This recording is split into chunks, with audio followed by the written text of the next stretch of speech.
அவன் ஃப்ரெண்ட திரும்பி பார்க்க. ஆனா லின் பாத்தீங்கன்னா, சாமி என்ன விட்டுருப்பா, இதுக்கு என்னால பதில் சொல்ல முடியாது அப்படின்னுட்டு கையாடிட்டு அங்கிருந்து அவன் கிளம்ப.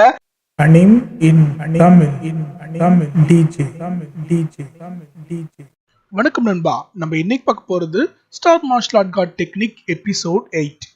கடைசி நம்ம பார்த்த எபிசோட்ல நம்ம ஹீரோவை ஃபயர் பால் வச்சு அட்டாக் பண்ணிருப்பாங்க. ஆனா நம்ம ஹீரோ அதுல இருந்து அசால்ட்டா வெளியே வந்திருப்பான். வந்து நம்ம ஹீரோ கோவத்துக்கு மாதிரி காட்டியிருப்பாங்க. நம்ம ஹீரோ கண்ணை திறந்து பார்க்க அங்க ஓடி வந்து அவன் அட்டாக் பண்ண ட்ரை பண்ண அவன் கிக்க பார்த்தீங்கன்னா நம்ம ஹீரோ சும்மா சூப்பரா டாஜ் பண்றான். அடுத்த செகண்டே அவன் கண்ணுக்கு முன்னாடி நம்ம ஹீரோ மறைய ஆரம்பிக்க, அந்த மறையும் போது பார்க்கணுமே அப்படியே பார்த்தீங்கன்னா ஒரு சூப்பரான ஒரு எஃபெக்ட், பார்ட்டிகல்ஸா பிரிற மாதிரி காட்டுறாங்க. அவன் கன்ஃபியூஸ்ல என்ன நடக்குது புரியாம அந்த பையன் பார்த்துட்டு இருக்க, சடனா பேக் சைடுல நம்ம ஹீரோ என்னவோ இங்க இருந்து அங்க பிளிங்க் பண்ண மாதிரி, எப்படி சொல்லணும், டெலிபோர்ட் பண்ண மாதிரி அந்த பையனுக்கு பின்னாடி நம்ம ஹீரோ டெலிபோர்ட் ஆக, அந்த பையன் சுதாரிக்கிறதுக்கு முன்னாடியே நம்ம ஹீரோ அட்டாக் பண்ண வரான். அவன் டாஜ் பண்ண ட்ரை பண்ண, அவன் டாஜ் பண்றதுக்கு முன்னாடி நம்ம ஹீரோவோட பஞ்ச் பாத்தீங்கன்னா அவன் மூஞ்சிலேயே படுது. அடுத்த செகண்ட் அப்படியே தூக்கி எறியப்பட, இதை பார்த்த உடனே அங்க இருந்து நம்ம ஹீரோவோட ஃப்ரெண்டுக்கு பயங்கரமான சந்தோஷம். அங்க ஆனுக்கும் சந்தோஷம் தான், மத்த பசங்க எல்லாருக்குமே பயங்கரமான சர்ப்ரைஸ்.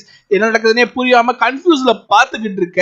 இதை பார்த்து டீச்சர் பாத்தீங்கன்னா, ஓகே சண்டை முடிஞ்சாச்சு, இதுக்கப்புறம் இந்த பிரச்சனை பண்ணக்கூடாது, எல்லாரும் கிளம்புங்க. அங்க இருக்க பசங்க எல்லாருமே கிளம்ப ஆரம்பிக்கிறாங்க. இருந்தாலும் கீழே விழுந்தான் பாத்தீங்களா, அவனை திரும்பி திரும்பி பார்த்துக்கிட்டே போறாங்க. ஏன்னா நடந்தது உண்மையா இல்ல கனவான்ற கன்ஃபியூஸ்ல இருக்காங்க.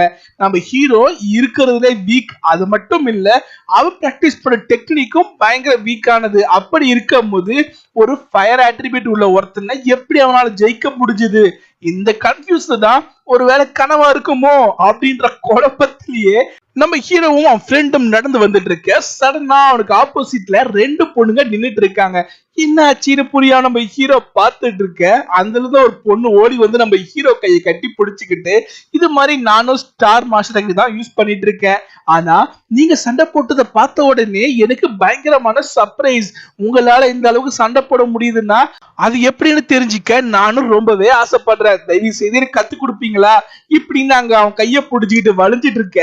நம்ம ஹீரோ என்ன நடக்குதுன்னு புரியாம இருக்க. அடுத்த செகண்டே இன்னொரு பொண்ணும் வந்து அதே மாதிரி நானும் ஸ்டார் மாஸ்டர் டெக்னிக் தான் கத்துக்கிட்டு இருக்கேன், ஆனா நீங்க தான் கத்து கொடுக்கணும், இப்படி மாத்தி மாத்தி நம்ம ஹீரோ கைய பிடிச்சி இழுத்துக்கிட்டு இருக்க. நம்ம ஹீரோ என்ன பண்றதுன்னு புரியாம அவன் ஃப்ரெண்ட திரும்பி பார்க்க. ஆனா லின் பாத்தீங்கன்னா, சாமி என்ன விட்டுருப்பா, இதுக்கு என்னால பதில் சொல்ல முடியாது அப்படின்னுட்டு கையாடிட்டு அங்கிருந்து அவன் கிளம்ப. நம்ம ஹீரோ பாத்தீங்கன்னா என்னடா சொல்றதுன்னு புரியாம அவன் வெக்கத்துல அப்படியே பாத்தீங்கன்னா அங்க நிக்க. ஆப்போசிட்ல அண்ட் நம்ம ஹீரோவோட ரெஸ்கியூக்கு வரா. எனக்கு ஹெல்ப் பண்றேன்னு சொல்லிட்டு இங்க என்ன பண்ணிட்டு இருக்க, வா அப்படி நம்ம ஹீரோவை பார்த்து கூப்பிட, நம்ம ஹீரோ இதுதான் சான்ஸ் தப்பிக்க ட்ரை பண்றான். ஆனா அங்க இருக்க ரெண்டு பொண்ணுல ஒரு பொண்ணு பாத்தீங்கன்னா பயங்கரமான புத்திசாலி. அவர் ஏன் வரணும், நாங்க பேசிட்டு இருக்கோம்ல, எதா இருந்தாலும் ஃபர்ஸ்ட் ஹெல்ப் நாங்க தான் கேட்டோம், சோ எங்களுக்கு அவர் கத்து கொடுத்துட்டு அதுக்கப்புறம் உங்களுக்கு ஹெல்ப் பண்ணுவாருன்னு டைலாக் விட, நம்ம ஹீரோ என்ன பேசுறதுனே புரியாம திருட முடிச்சுக்கிட்டு இருக்கா. அங்க அவன் விடுற மாதிரி இல்ல, அவன் ஆல்ரெடி எனக்கு ப்ராமிஸ் பண்ணிருக்கான் ஹெல்ப் பண்றேன்னுட்டு, சோ அதால ஃபர்ஸ்ட் அவன் எனக்கு ஹெல்ப் பண்ணுவான் அப்படின்னு சொல்லும் போது அந்த பொண்ணுங்க பாத்தீங்கன்னா வேண்மிட்டே ஆனஸ் சீன்ற மாதிரி பேசுறாங்க. என்னன்னா, எங்களுக்கு யாரும் இல்ல, அதெல்லாம் ஹெல்ப் கேட்கிறோம், உனக்கு என்ன இருக்கு, உனக்கு தான் ஆல்ரெடி என்கேஜ்மெண்ட் கூட ஆயிடுச்சு இல்ல, உன்னோட ஃபியான்சிட்டி ஹெல்ப் கேட்கலாமே அப்படின்ற மாதிரி ஒரு மாதிரி நக்கல் அடிக்க. ஆனா அதை பாத்தீங்கன்னா ஆன் பெருசாவே எடுத்துக்கல. அதை பத்தி எல்லாம் நான் கேட்க விரும்பல உன்கிட்ட இருந்து, நான் அவன் ஆல்ரெடி எனக்கு ஹெல்ப் பண்றேன்னு சொல்லியிருக்கான், சோ அதுக்காக நான் கூப்பிடுறேன், உங்களுக்கு வேணும்னா நான் எனக்கு ஹெல்ப் பண்ணதுக்கு அப்புறமா உங்களுக்கு ஹெல்ப் பண்ணுவான், வேணும்னா பின்னாடியே ஃபாலோ பண்ணிட்டு வாங்க இப்படி சொல்லிக்கிட்டு இருக்க. இங்க நம்ம ஹீரோ பாத்தீங்கன்னா இவங்க ரெண்டு பேரும் சண்டை போட்டுக்கிட்டு இருக்காங்க. நம்ம ஹீரோவை காப்பாத்துறதுக்காக தான் சண்டையே போட்டுட்டு இருக்கா. இருந்தாலும் சண்டை நடக்கிறது பொண்ணுங்களுக்குள்ளன்றதால நம்ம ஹீரோ தலையிட முடியாம ஒரு மாதிரி எம்பாரசிங்கா ஃபீல் பண்ணிக்கிட்டாங்க நின்னுட்டு இருக்க. இன்னமும் பேச்ச கடத்த விரும்பாத நம்ம ஹீரோவை பார்த்து எனக்கு ஹெல்ப் பண்றேன்னு சொன்னல, ஃபர்ஸ்ட் வந்து ஹெல்ப் பண்ணுவா அப்படின்னு கூப்பிட்ட உடனே இதுதான் சான்ஸ் நம்ம ஹீரோவை பாத்தீங்கன்னா அங்க இருந்து ஒரு வழியா தப்பிச்சு ஆன் கூட வந்துடுறான். ஆன் கூப்பிட்டுக்கிட்டு போக உடனே அங்க இருக்க கூட இந்த பொண்ணு பாத்தீங்கன்னா தடுக்க ட்ரை பண்றா. பட் இன்னொரு பொண்ணு பாத்தீங்கன்னா அதை பிளாக் பண்றா. அவ என்ன சொல்றான்னு பாத்தீங்கன்னா, எங்க போறாங்க, நம்ம கிட்ட வந்துதான் ஆகணும் இப்படி சொல்லிக்கிட்டு இருக்க. இந்த பொண்ணோட பேச்ச பார்த்தா இவ ஆனை ஏதோ ப்ராப்ளத்துல மாட்டி விட போறான்னு நினைக்கிறேன். ஏன்னா ஆல்ரெடி ஆனுக்கு என்கேஜ்மெண்ட் ஆயிருக்கு. தப்பி தவறி இவன் நார்மலா ஃப்ரெண்டா பழகிட்டு இருக்காங்க. ஆனா இல்லாதப்பல சொல்லி விட்டாங்கன்னா கண்டிப்பா நம்ம ஹீரோ ஆல்ரெடி ஒரு ஸ்லேவ் ஃபேமிலி சேர்ந்தவன். இந்த பிரச்சனையை கண்டிப்பா சமாளிக்க முடியாது. இது ஆனுக்கு வரப்போற ப்ராப்ளமா இருக்க போதா இல்ல அதால நம்ம ஹீரோவோட ஃபேமிலிக்கே வர பெரிய பிரச்சனையா வரப்போதான்னுட்டு போக போக தான் தெரிய போகுது.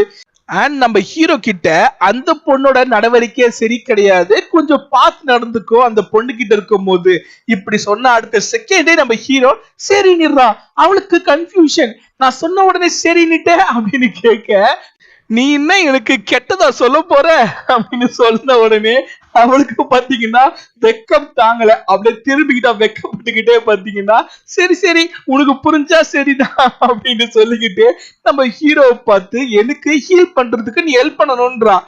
என்னது ஹீலிங்கா புரியல அப்படின்னும் போது என் கால்ல பட்ட காயத்தை தான் சொல்றேன் அப்படின்னு சொல்ல, என்னது கால்ல பட்ட காயமா, அதுதான் அப்பவே சரியாயிடுச்சு அப்படின்னு. அப்ப ஆன பாக்கணுமே பயங்கரமான கோவத்துல இருக்கா.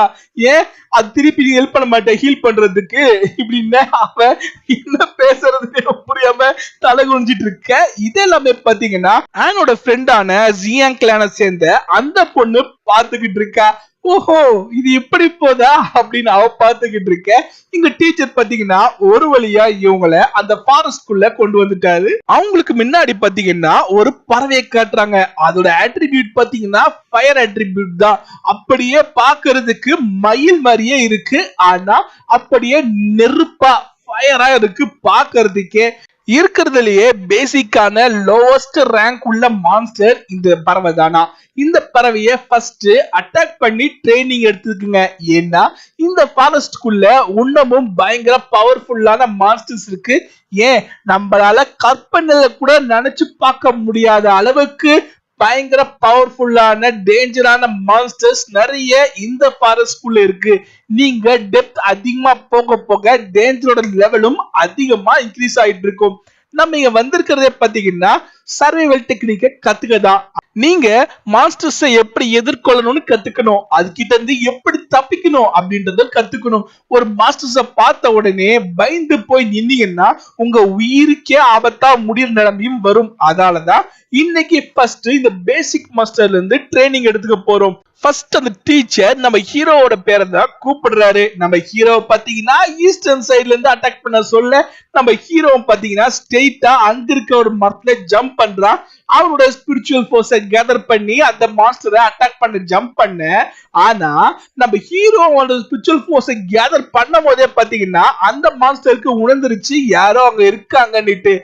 அட்டாக் பண்ணும் போதே பாத்தீங்கன்னா அந்த பேர்ட் டாஜ் பண்ணிடுது. ஆனா நம்ம ஹீரோ விடுற மாதிரியே இல்ல, அவனும் தொடர்ந்து அட்டாக் பண்ண ட்ரை பண்றான். பட் அந்த பறவை பாத்தீங்கன்னா தொடர்ந்து டாஜ் பண்ணிட்டே இருக்கு.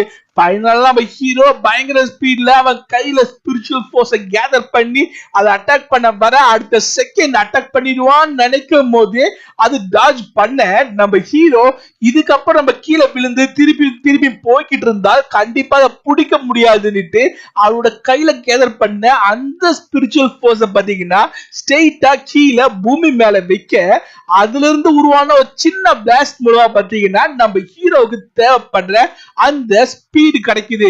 எலாஸ்டிக் ஃபோர்ஸ் மூலமா பாத்தீங்கன்னா நம்ம ஹீரோ அப்படியே ஜம்ப் பண்ணி இப்போ திருப்பியும் அந்த பேர்டை அட்டாக் பண்ண ட்ரை பண்றான். நம்ம ஹீரோ அட்டாக் பண்ணுவானான்னு பார்த்துட்டு இருக்க அடுத்த செகண்டே இந்த எபிசோட முடிச்சிட்டாங்க. அடுத்த எபிசோட்ல தான் நம்ம ஹீரோ அட்டாக் பண்ணுவானா இல்ல அப்பையும் இந்த மாஸ்டர் தப்பிச்சுட்டு தான் இருக்குமா? இதுக்கப்புறம் இன்னும் என்னென்ன இருக்குன்றதுல கண்டிப்பா அடுத்த எபிசோட்ல பார்க்கலாம். அது வரைக்கும் காத்துருங்க. தேங்க்யூ.